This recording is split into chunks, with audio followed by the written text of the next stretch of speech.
Shalom and welcome to today's Middle East Report. In this programme today we'll be discussing the plight of Holocaust survivors in Israel and how the Holocaust survivors are helping US military veterans get over post-traumatic stress disorder.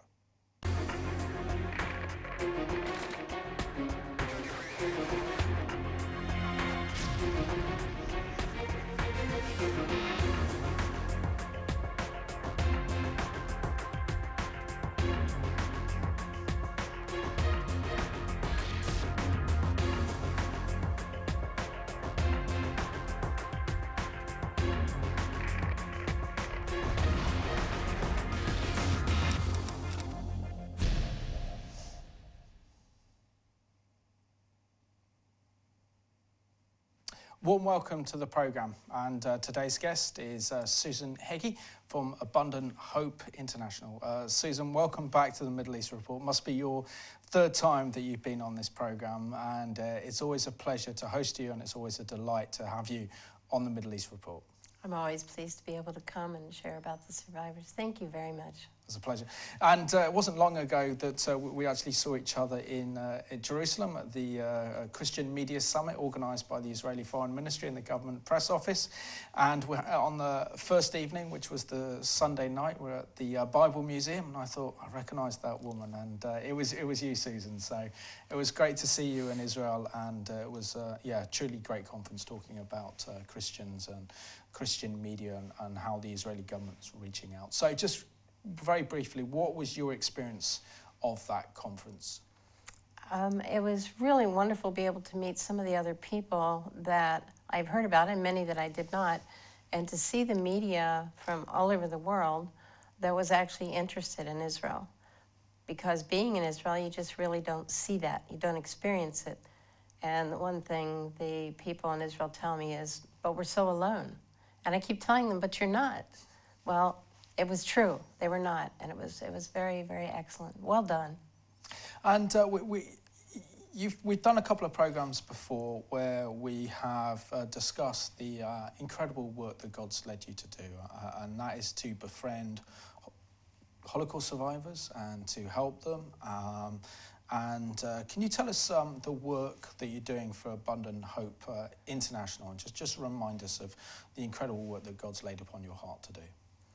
Well, it's interesting that the work is changing constantly now. As they age, our work changes. And I didn't really think about that in the beginning. In the beginning, I was just visiting. The Lord had led me there, and I visited the survivors just to see what they needed, and mostly it was their loneliness. It was so profound. And they needed someone to come in and hold their hand and talk to them and remind them that they're not alone. And so we started an adoption program so people from all over the world can write to them. That has endured. That has been very good because many of the families that write to them have now come to Israel to see their survivor and to tour Israel. So it's been good economically as well. And the whole idea with what we can do for them depends on each one. If we go in and find out that their home needs renovated, we do renovation, whether it's us or we bring someone else in. If we find someone who cannot leave their home anymore, that means they're very alone. If we do a concert, a musical concert for survivors, they can't come. So we bring a musician to them. And if we can bring anything else to them, whether they need a blanket, or in particular, a quilt. We have an heirloom project. If you think about, they lost everything in the war, and whatever it was their grandparents or great-grandparents had passed down was gone. So we give them homemade quilts to start over, to start a new heirloom process. And they cry to know that they can give that to their grandchild and start again to be something with the heirloom. Food is not usually an issue. I have not found that to be a problem. But of course we do things for them that nobody else does, and that is 365 every day of the year. What do they need? We call them, we talk to them, we visit them, and now we have become advocates to go to the hospital, to go to the oncologist. We send someone who can speak their language and be able to interpret what the doctor is saying, what the hospital is saying, give them the taxi ride they need, or if I'm there, I will drive them. Just being able to make contact now with their children and with their grandchildren. It's changing, and we change with it. Amazing. Is there a problem in terms of loneliness with those Holocaust survivors that come from the former Soviet Union?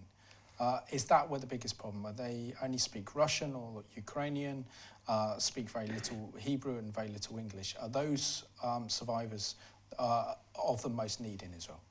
They are certainly among the most needy. When you have the people of the camps and the ghettos, they are honored with medals, and they're honored with, every 5 years they get a medal, or there are programs, different things, compensation from Germany. Not that that alleviates loneliness, but it does help just to know that you're remembered. But those from the refugee and evacuee, we consider also to be survivors. If they're running out of their village, Nazis come in one end and they run out the other, they lost everything, just like the rest. And they're hiding, or they go to another country. Yes, they are lonely. They are also poorer than the others because they don't have the compensation. We include them. We do whatever we can for them, and they welcome us in.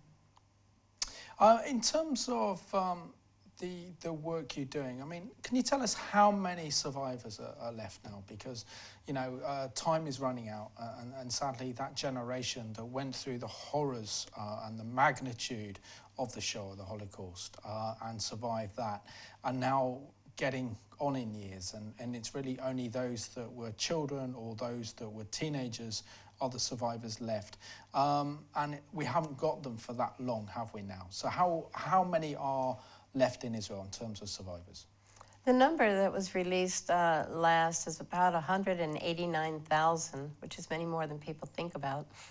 Those are the ones from the camps and the ghettos. There is no number that has been given that I have seen about the refugees and the evacuees, but my own guesstimate is about 200,000 because there are more of them.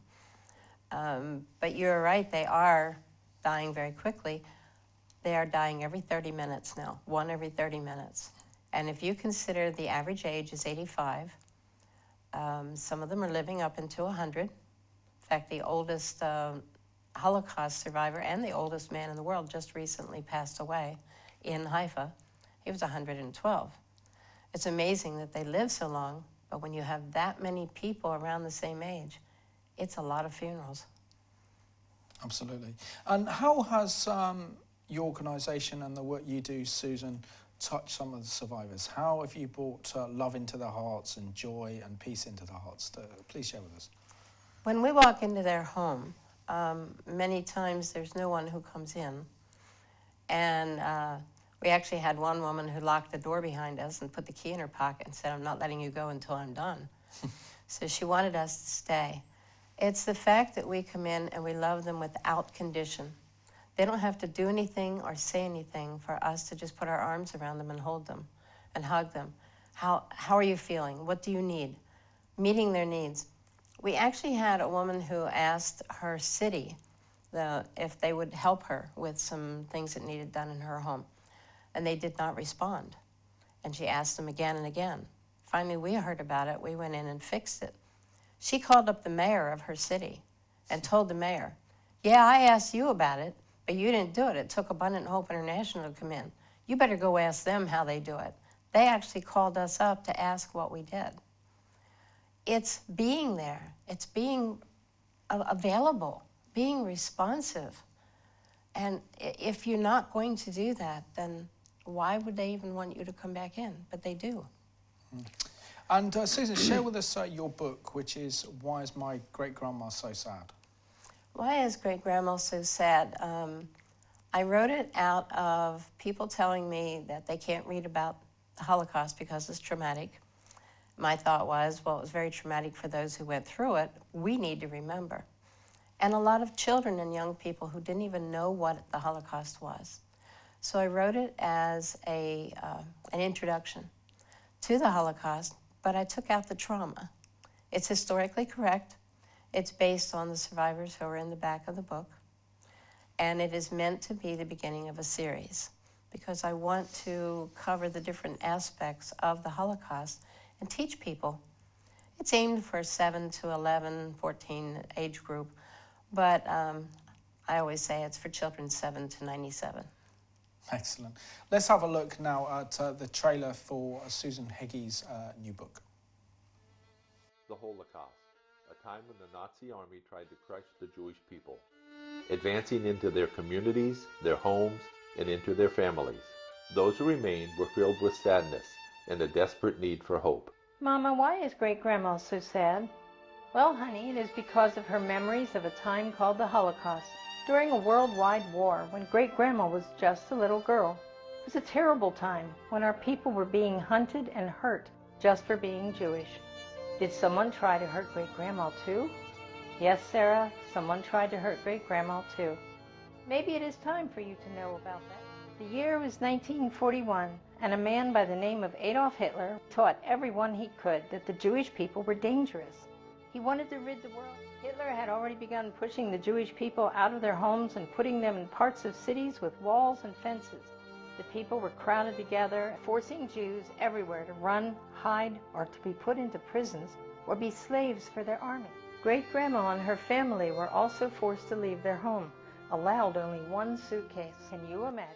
Waiting on the railroad track was the kind of railroad cars used to transport cattle, but instead, the cattle cars were to be used for people.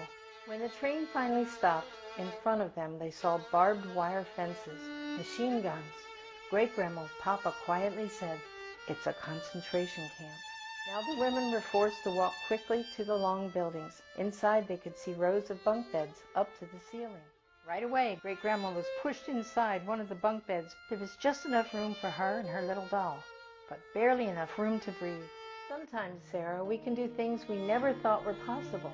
Great-Grandma and her family were doing whatever they could just to live, hoping someone would come soon to set them free.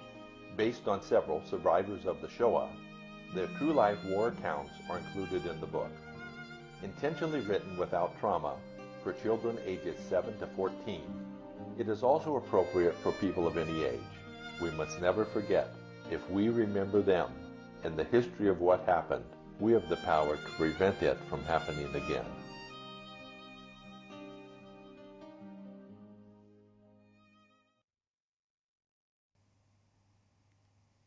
So important to tell children about the Holocaust, and what a better way than to read them such a powerful and emotive book such as the book that you've produced, which is called Why is Grandma So Sad? Great-Grandma So Sad, sorry about that. When we talk about the Shoah, we're talking about the Holocaust, we're probably living through a time where there has never been so much education, there has never been so many documentaries, Hollywood films made about the subject, and everyone realizes that what happened was absolutely horrific and unforgivable. But at the same time, we're also witnessing an unprecedented rise of Jew hatred, the likes we haven't seen since the 1930s and 40s, with the rise of Hitler and his regime. Why do people suddenly see there's a disconnect between the Holocaust and attack on Jews and anti-Semitism today? The Holocaust has always been there. I mean, it's not like it went away and then came back. But people have been pushing it aside. There's more history, there's more things happening. But the anti-Semitism, of course, has been fostered mostly through the radical Islamic attack against the Jewish people.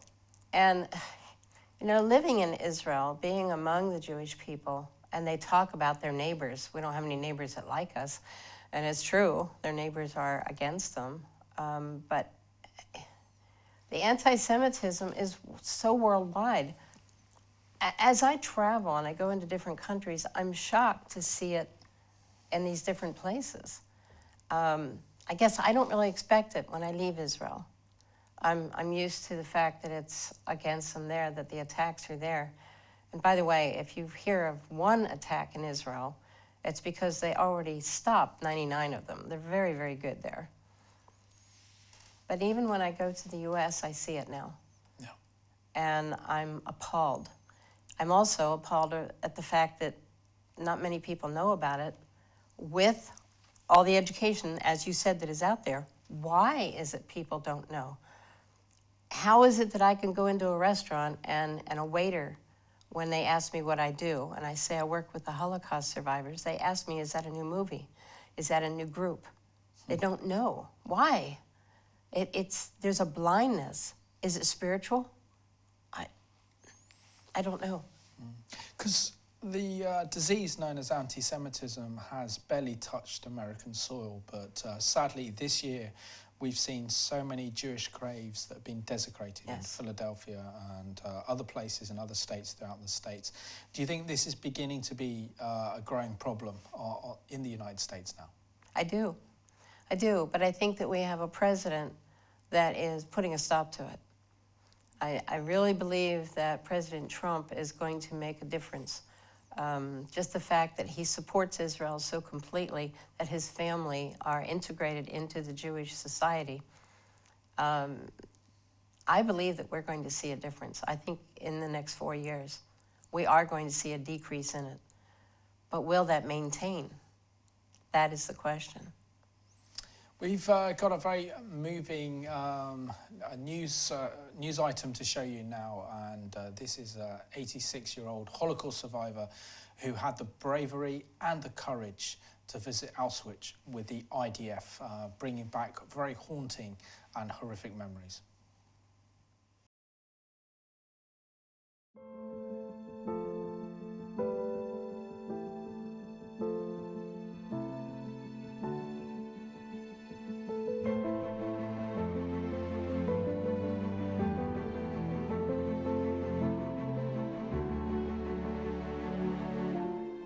All these years, I never ever considered to set foot here again.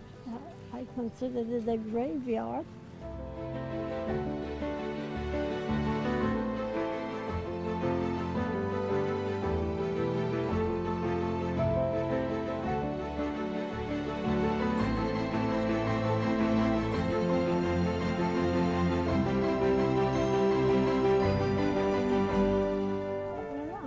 Expected it to bring back all the memories.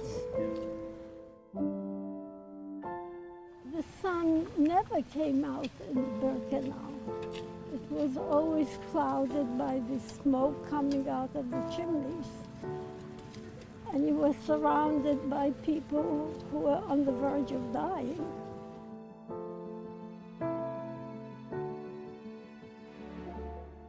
At first, I came to Auschwitz with my older sister, Mila. It was the most horrible thing, the waiting to be taken to the gas chamber. How was I going to say goodbye to Mila? Was I going to tell her, I am going to live and she is going to die? They threw Mila to the truck and took her to the gas chamber. I felt myself turning into stone. I think that was emotional death.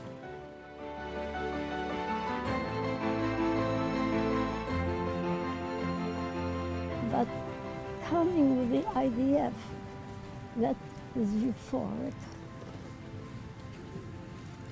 That restores my hope and my prayers for a better world for my grandchildren.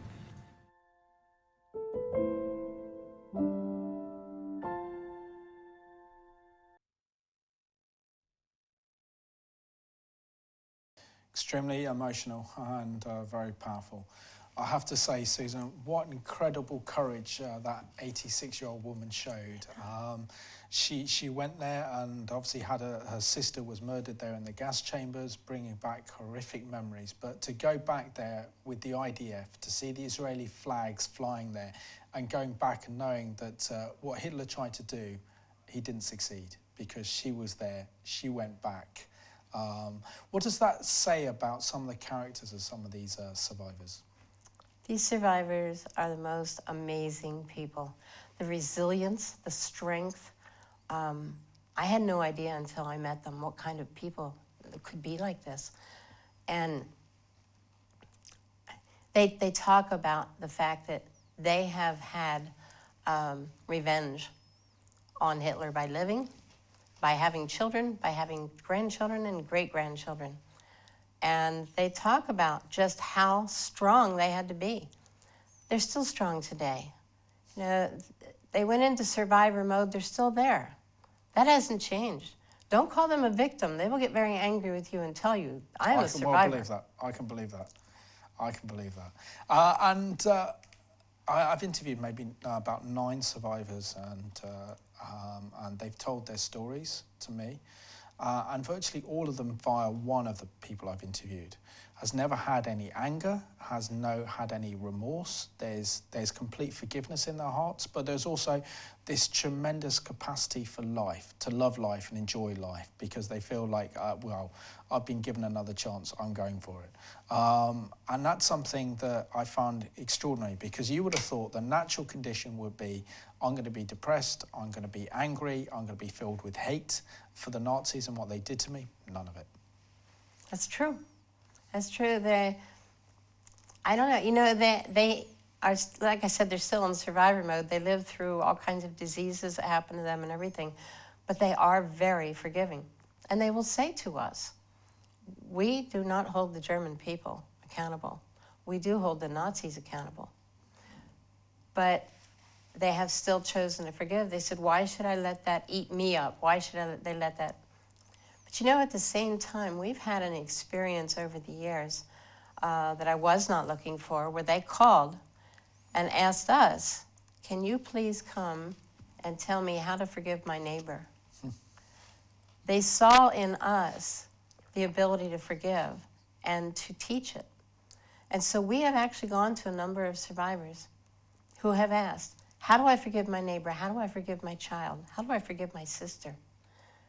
And we walk them through how to get forgiveness. And then some of them say, now how do I find forgiveness from God? They realize that we have something. Or as one survivor said to me, on each one of you I see something here, and I don't know what it is, but I see it. And they ask, what is it? And I said, it has a name. What is it? I said, it's called Yeshua. And they just smile and say, maybe. So there is an understanding that when we walk into their home, we bring a love to them that they have very rarely seen. And it's all encompassing, it's all complete. It's forgiveness, it's everything wrapped up for what they need. It's personal. And what we do is personal. We care about them, we love them. And what impact has the Holocaust had on their children and their grandchildren? Many of the families are dysfunctional. The children have left when they go in the army. They don't come back. Because of the trauma that they experienced secondhand from their parents. We talk about secondhand smoke is damaging to the lungs of others. Secondhand trauma is also damaging to the health. And it creates a tension and a stress in the children. They're hiding in the corner when they hear their parents screaming at night. But when they asked their parents at that time, their parents could not say anything yet. They had not reached the point of sharing. And so it became a point of tension.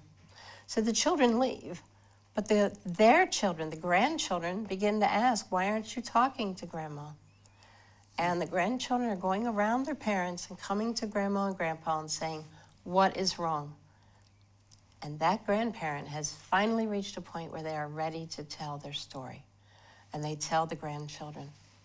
And there is a healing that is beginning to happen within the families. But it took the 3rd generation to do that. Amazing. Is there a certain age that many of the survivors get to where they feel that they need to tell their story?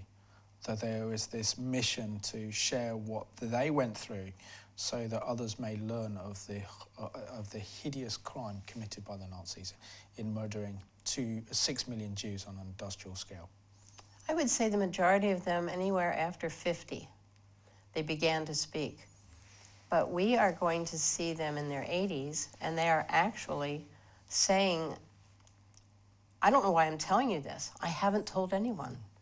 So in their 80s, making ourselves available to them. And we don't ask them for their story. When we go in, we simply say, tell us a little bit about yourself. We leave it up to them.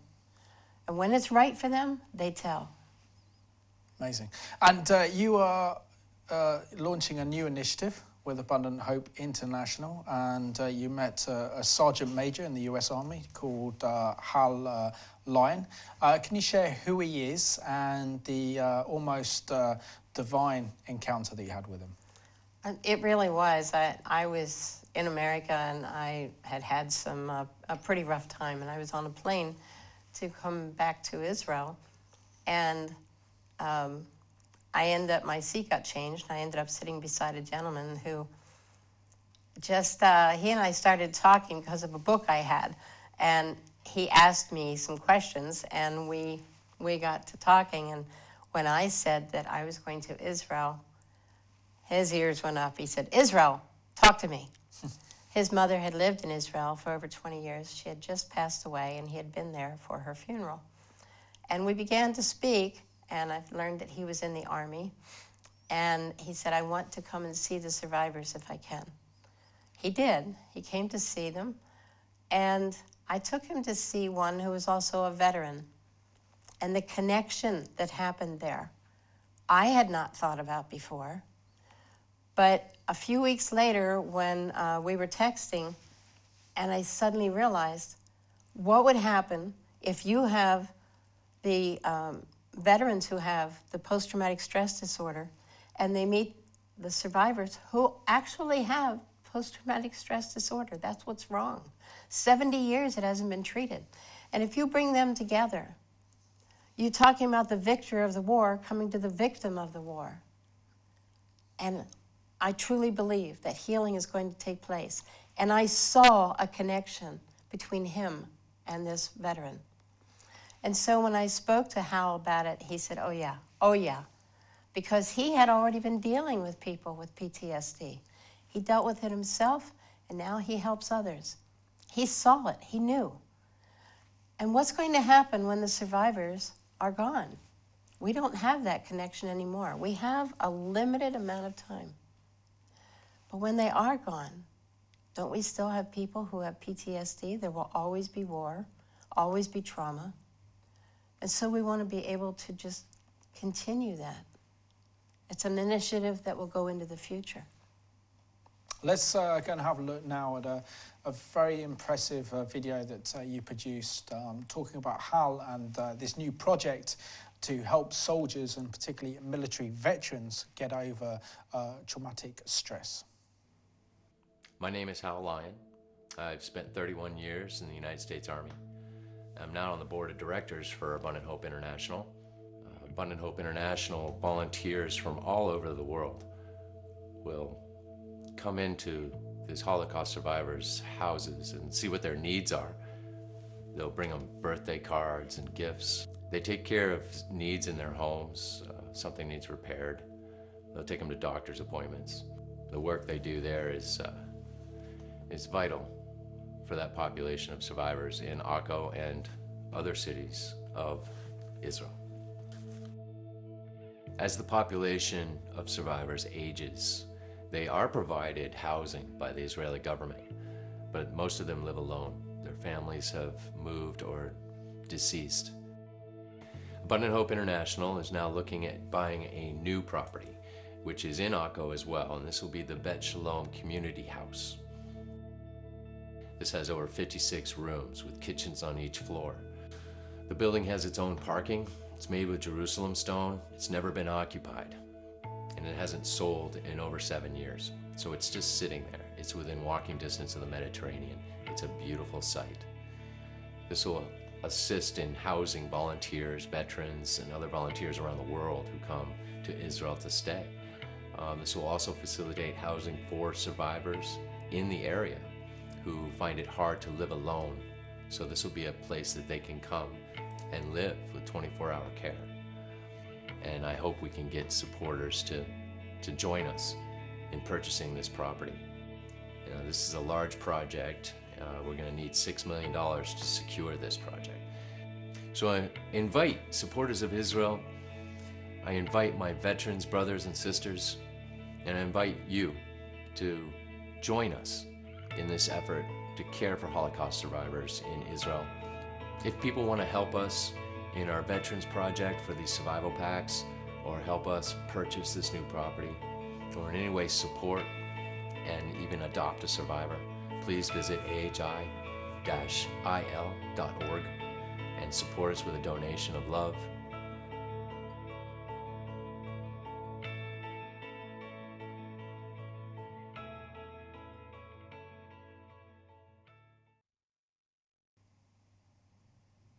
After that, how can we not help the survivors and also the military veterans caught up in post-traumatic stress disorder? Very impressive guy, Hal. I know that's the first time you've seen that video. It is. He did a good job. That was produced. And I think it's an incredible project. But what do you think that the Holocaust survivors can bring to military veterans who have served in conflicts such as Iraq or Afghanistan, or they've served in Vietnam, who have suffered from post-traumatic stress disorder? Resiliency and forgiveness. Because what I think that at the base of the PTSD is the ability to forgive. And the survivors seem to have that. I think God has blessed them with that, not only with the ability to live through and continue to live through, but their forgiveness, their sweetness, their gentleness, it amazes me. And when they tell me what they've experienced in the war, I honestly don't know that I could do that. I don't even know why it is they didn't just lay down and die, because some of the things are horrendous, they're horrible. And yet they stood up and they chose. In the Bible it says, I will live and I will not die. And they chose that, and they still choose it. And you know, the suicide rate among the veterans in America is 20 to 25 a month. Ooh. That's very high. That's almost one every day. And that's not even having all the stats in from every state. So it may be that high. And what happens when, say, a US military veteran meets with a Holocaust survivor? Can you tell us what happens? There is an incredible connection that happens. And I can't really, I don't know that I can explain it. But there's a connection that when they touch hands, you know, when Hal was able to meet Zelig, he was looking at all of his medals. And of course, with the veterans, medals are the way to see what you've done. What medals does a survivor have? Only ones that are honorary. They don't have a medal for what happened to them. But yet, they both lived. They both chose life. And for that purpose, each one can connect and learn from the other. And there's a, I don't know, what can I say? There's a connection that happens. And I believe that it is something from God. Yeah, very, very powerful. And obviously this is a growing problem, that as many British soldiers combined with American soldiers fight on the battlefields around the world, then the situation only gets worse, doesn't it? And they're experiencing, particularly dealing with modern warfare, which is dealing with Islamist terrorist organizations that do not comply with the Geneva Convention. They're not a conventional army they face anymore. These are terrorists who do not follow the rules of engagement. They sometimes don't even wear uniform, so you don't know who's a civilian and who's a terrorist. They hide amongst women and children, so it must be very traumatic for so many soldiers fighting this kind of warfare, including those in the IDF, where they also don't get the clear victories anymore. Not like the victories we had in World War II or the victories against Saddam Hussein in the Gulf War, where they came back as heroes. So how much do you think this is also plays into the problem of post-traumatic stress disorder, Susan? Well, you know, it's interesting, as you were describing how not wearing the uniforms, not knowing what to expect, I think you just described what it was like for the survivors.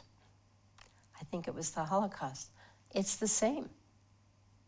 It's exactly the same. So that what they have gone through in fighting in the Middle East, it's still Middle East. Absolutely. So let's have a look now, this particular video called Post-Traumatic Stress Disorder in the Military. And this will give us some idea of what it's like for military veterans who have served in many frontline and many battlefields, dealing with the normality of normal life.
Gives you some idea what some of our military veterans go through, particularly trying to adjust to normal civilian life after being caught up in many war zones around the world.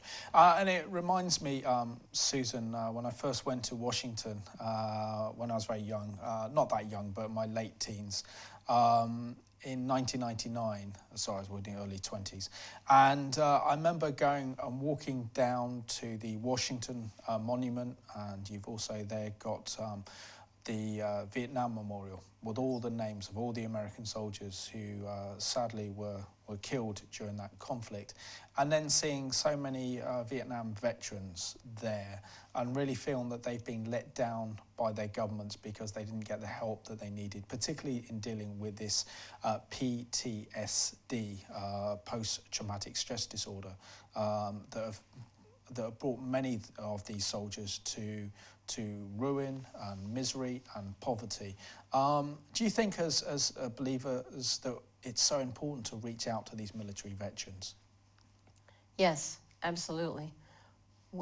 I mean, we not only owe it to them just as humans, Absolutely. but with what we can do, with everything that we have. And Vietnam War was really what brought out the PTSD.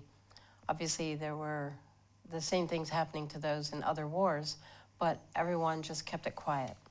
And it's not quiet anymore. And it's now spilled over into society. So we as believers have the answers. And we can see, we have the discernment to know. That's what I believe this is discernment for these survivors and for these veterans coming together. I don't know how this is going to work, but I know that it is, because it is God who's at the head of all of it. Yes, we owe them everything that we can do for them. And it just hurts my heart to see what's happening. We have to change that. Absolutely. And is there also healing as well? I know there are many initiatives in Israel to create friendships between US veterans and Israeli veterans, Yes. and particularly in recent years, because Israel and the West have been facing the same enemies, Islamic extremists, Islamic fundamentalists, Islamic terrorists. So there is a deep understanding that Israel has faced the same enemy, as British soldiers have, as well as American soldiers, whether it's in Afghanistan or whether it's in Iraq or whether it's in places like Sudan and other places around the world and other conflicts. What's your question? My question is, sorry, I should explain that a little bit more. The question is, isn't there more that actually unites now? Oh, yes. Israeli veterans and American veterans because of the same enemy they face, the same experiences that they can share, the same kind of emotional trauma that they can share as well. Absolutely. I know one of the first things Hal asked me was, if I retire from the military, can I go do something in Israel? And they consider him, he's just past the age now, because everybody in their military is 18 to 21, you know? So there is a desire among the veterans to be able to help, to be able to be a part. And yes, I'm very pleased to see how they are bringing the veterans together of both countries. The IDF has a lot that they can teach the Army, but the Army has experience that they can bring to the IDF. And they need each other. And I have seen different things where the PTSD has lowered its head because of these men coming together, these men and women. They need one another. We need Israel, and Israel needs us. And that goes for every country. That goes for the UK as well. Need Israel. Israel needs you. That's amazing. I did a recent interview in the summer with Colonel Richard Kemp, who was head of British military intelligence in Afghanistan. He also chaired some of the government's COBRA meetings at 10 Downing Street when facing terrorism. And he, in the interview, describes how that he approached the Israeli embassy in London wanting to speak to their military attachés to deal with suicide bombings, particularly after the London suicide bombing of 2005. So the Israelis sent them their top general. He flew him to London, and he said over one afternoon he sat down and discussed, and therefore he wrote up a whole British policy to deal with suicide bombings from this experience with this Israeli military general who specialises in suicide bombings. So there is a lot of areas of cooperation, and because now Europe, the United States is becoming safer, don't we actually need Israeli know-how, Israeli security and understanding more than any other time, which can actually foster stronger relationships between our nations? We absolutely do. We have to acknowledge that we need Israel. Israel has abilities that no other country has. You know, one of the things that I am so grateful for is Hal really knows his stuff. He's not just a sergeant major, but he has extreme experience and training in security and in intelligence. And these are things that he can bring to this. He knows the people, he knows the veterans, he knows what's needed. And for me, I'm grateful to be able to pull people in to our sphere who can go forward, just like he pulled in the Israeli general. And I know Hal's looking forward to getting to know the people in Israel, the military and the veterans. He's looking very much forward to meeting them and learning more from them. Absolutely. And I know that many Christians around the world are involved in projects that support Israeli soldiers who, whether male or female, have served their time in Israel, and they want to go travelling, and providing them with an actual place to stay and some family food, and just having a chat about Israel and about life in the IDF and what have you. Do you think such a project could be done in terms of bringing Israeli veterans and US veterans on speaking engagements where they can share their experiences? I think it's an excellent job. I think that you should be in charge of that. I've already got a job here, I think, Susan. But no, I think it's so important what you're doing. So, you branched out from looking after Holocaust survivors now to actually the Holocaust survivors actually being the solution to military veterans who have gone through horrific horrific conflict zones, who have survived that, come back with PTSD and are suffering it, and it's the survivors that are bringing the healing. I just think that's an incredible story. I think it's a very good idea, and I think I think as we all work together, isn't that the key to all of it, is that we work together. Nobody be a lone ranger. I want to work with other organizations. I like to work with people in order to bring solutions. And we're down to about 5.5 minutes of the program, left of the program. So most of all, how can our viewers get involved? Because I know you have a number of different voluntary schemes that you put on. So anyone watching today and you want to help Holocaust survivors or veterans, how can they get involved?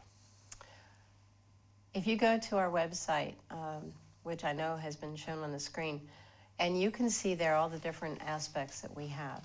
Volunteering is very important. We need volunteers. We have a house, but as you've seen, we would like to have a larger place that we can have more people coming in. We will need veterans. We will need the survivors, but we need you. Without you, we can't do it. So there is an application process. You let us know, and you contact us, and we'll have you come in, and you can volunteer taking care of the survivors and tour. We make sure that you get to see Jerusalem as well. But none of this happens without support. Now that's prayer support and monetary support. And so I would ask that you would ask the Lord what it is that you need to be doing. We have a number of projects, and we can even send you a list of those projects of what's going on. Hal briefly mentioned in his video about the packs for survivors, and they will be survival packs. If you could imagine now that your grandmother or your grandfather is in a building that is hit by a bomb, and they're in the rubble, how long can they live in that rubble before they are taken care of, before they're found? So we are making sure that they get 72-hour packs of everything they need to survive for 3 days. And that is going to be through this Veterans of Hope project. We need that help to get to them. And you are the only way that we're going to be able to do that. It's a cost. Everything comes at a cost. Whether we're doing renovations in their home, whether we are visiting them, putting on a barbecue for them for Sukkot, bringing them music in their home because they can't leave. We bring professional musicians in. We need you, because if you're not involved, everything falls apart. We need people. We need volunteers. We need supporters. Please contact us and let us know what it is that God has laid on your heart. These survivors don't have much left. Their time is almost gone. Dying every 30 minutes. In a few years, most of the older ones will be gone. We'll be left with the children. Please, please be a part of what we're doing and help us with Abundant Hope International. Help the survivors. Can I just add my endorsement to you, Susan, because I love what you do, and I think what you're doing is incredible work. And one thing I love the most about what you do in your organisation is it's very spirit-led. It meets people's needs, particularly the needs of the survivors. And, you know, there's no hierarchy with you. There's no big organisational structures. You're just willing to allow people to come along to help you, to assist you in any way you can, because you want to make a difference. And, you know, and that's so important, to make a difference in these survivors' life by really showing them God's love for them and saying and reminding them that God hasn't forgotten us. And the one thing I took away from the Christian Media Summit, particularly by the response of those who work, who head up the Israeli government press office, the Israeli Foreign Ministry, and other aspects of the Israeli government, is the fact that as Christians, we remind the Jewish people of who they are. No one else does, but we remind them of who they are through Yeshua working through us and giving us that love for them, connects them with God. And that's the most beautiful thing, isn't it? It's true. That's very true. And they really embraced us, didn't they? And I think they were surprised. I think it was a pleasant surprise for them to find out who we were. They didn't really know what to expect. I was pleased. And the survivors as well.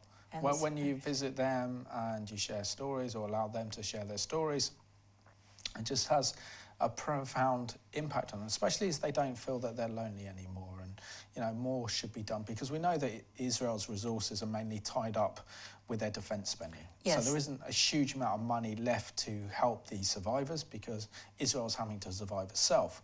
But how important is it just to have that one-to-one contact with someone, so that they can feel they can share their story and they're not alone, and so that they can live their final lives on this earth in a most joyful and in a pleasant way as possible. It's a great need, and it certainly is not any comment on the government. You're right. Most of their money goes for defense, which has to go. And there's a shortage of people to be able to help the survivors. It's a large number of elderly. We're there to help. We just offer our help freely. And that's why believers need to be doing that. Not to go in and take, but to go in and give. Let's go in and give as much as we can. Susan Heagy from Abundant Hope International, thank you so much for being my guest on today's Middle East Report, and thank you for giving us an update. Thank you. Thank you very much. And I just want to thank you for watching today's program. All of us can reach out to these lonely Holocaust survivors in Israel by showing them love and compassion. And what better idea of bringing military veterans who have fought in conflicts together with Holocaust survivors, so both of them can share their experiences. And we pray that through those experiences, they may face healing from the God of Israel, Abraham, Isaac and Jacob. And we leave this song in dedication to the brave veteran soldiers who fought in many conflicts throughout the world.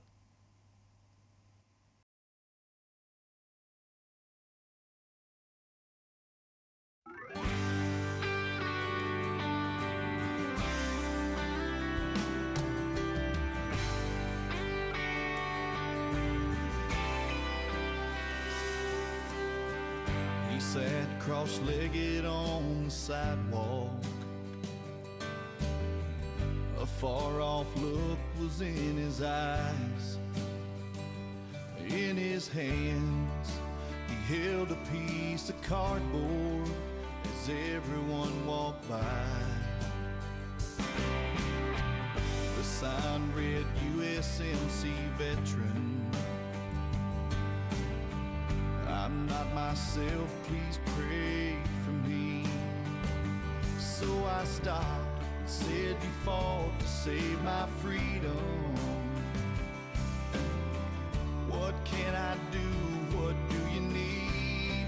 He said, I'd like to shower off these painful memories, get a shave and a pair of new jeans, a meal I don't have to eat alone.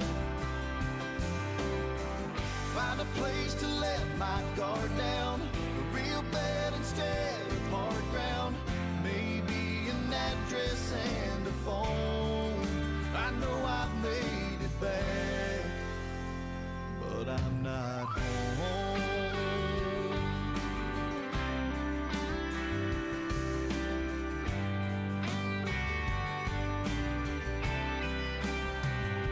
He said, I saw a mortar take my best friend. Instant he was gone. I don't sleep, I bawl my eyes out in the middle of the night. Can't let it go, I can't move on. Wish I could shower off these painful memories, get a shave and a pair of new jeans, a meal I don't have to eat alone.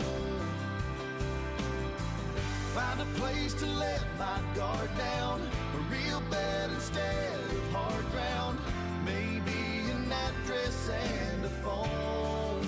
I know I've made it back, but I'm not home. He handed back a 20 that I stuffed into his coat. He said you took the time to listen, that's what I needed most. One day I'll shower off these painful memories, get a shave and a pair of new jeans, find a way to clear these minefields from my mind. Recognize the face in the mirror, see the man who used to be there. I may be down